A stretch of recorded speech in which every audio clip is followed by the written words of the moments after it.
കേക്കണത് ട്രിപ്പല്ല ചേട്ടാ, ഞങ്ങക്ക് MSCയുടെ Mediterranean shipping കമ്പനിയുടെ. എന്നാൽ അറിഞ്ഞോളൂ, സേതുവിന് ഈ നാട്ടിൽ ഒരു പെൺകുട്ടിയോട് പ്രേമമുണ്ടായിരുന്നു.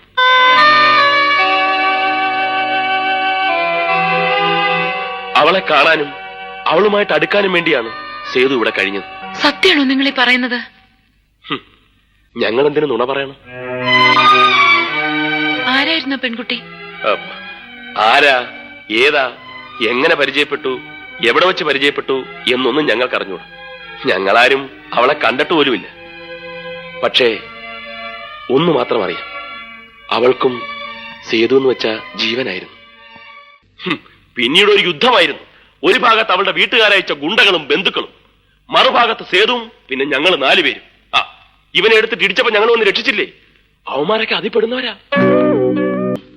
അവർക്ക് ഞങ്ങളോടുള്ള പക തീർന്നിട്ടില്ല.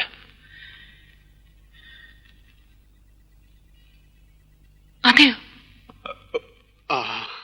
ഞങ്ങൾ മാറി മാറി ചോദിച്ചിട്ടും അവളെപ്പറ്റി സേതു ഒന്നും പറഞ്ഞില്ല.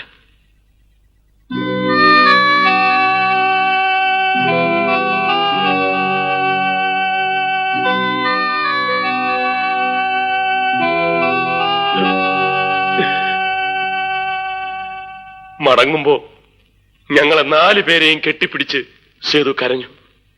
കണ്ണീരോടുകൂടി യാത്ര ചോദിച്ചവൻ ഇറങ്ങിപ്പോയി.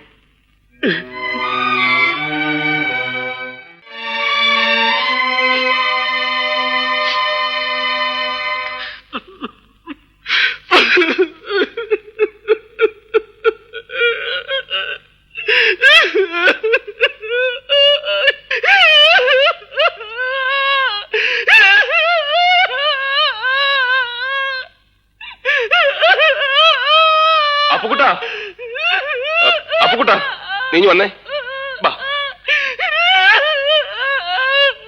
ഓവറാക്ട് ചെയ്ത് ചളവാക്കാനാ പുല്ലേ. Okay okay okay okay.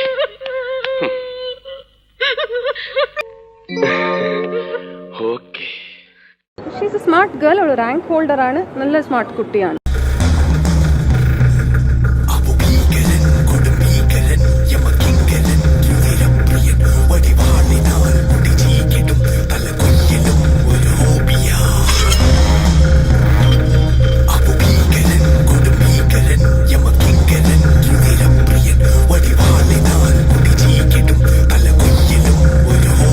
പക്ഷെ ഇവിടെ അപർണ ചെയ്തത് വെച്ച് നോക്കുമ്പോ അപർണയുടെ ഭാഗത്ത് നിൽക്കാനും തോന്നുന്നു.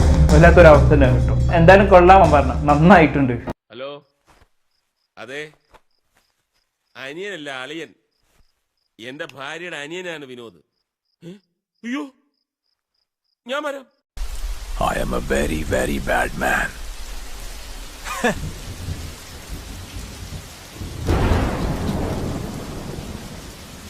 If you are bad, I am your dad. झूठी खाई थी कसम जो निभाई नहीं,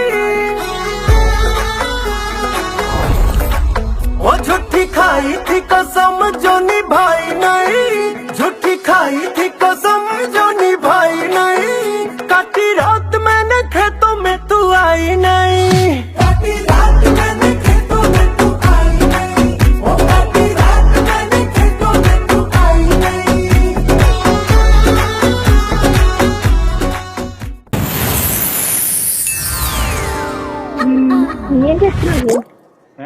कानून गीला हो गया. നീ എന്റെ അച്ഛനല്ലേ?